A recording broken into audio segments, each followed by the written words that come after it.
আসসালামু আলাইকুম। আজকে আমরা আসছি আমাদের চরের প্রজেক্টে। তো এই জায়গায় আমাদের হয়েছে 10 কানি জমি। তো এই জায়গায় দেখতে পাইতেছেন আমাদের গাছের অবস্থা হয়েছে এই, ঠিক আছে। তো এই যে আমাদের গাছের অবস্থা।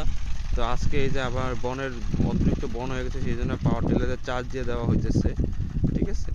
আর এই যে আমাদের যারা এই জায়গায় লোক আছে, আপনার 10 জনের মতো লোক আছে, তারা এই জায়গায় থাকে রাত্রে। এই যে তাদের বাসস্থান, এই তাদের এই জায়গায় রাত্রে ঘুমায়, এই জায়গায় থাকে, এই জায়গায় রান্না বান্না হয়, এই জায়গায় খাওয়া দাওয়া সব কিছুই। এই তো রান্না করে রাখছে ইলিশ মাছ, আলু, আর ওই জায়গায় মাছ রান্না করে আছে। তো এই সব অবস্থা। এই পাশেই হয়েছে আপনার নদী, গোসল টোসল যা করা লাগে সব কিছুই এই জায়গায় করে। অনেকদিন আগে আসা হয়েছে, তারপর মাঝখান দিয়ে অনেকদিন আসা হয় নাই। তো আজকে আবার আসলাম আমাদের এই প্রজেক্টে। তো এই দেখতে পেতেছেন এই অবস্থা।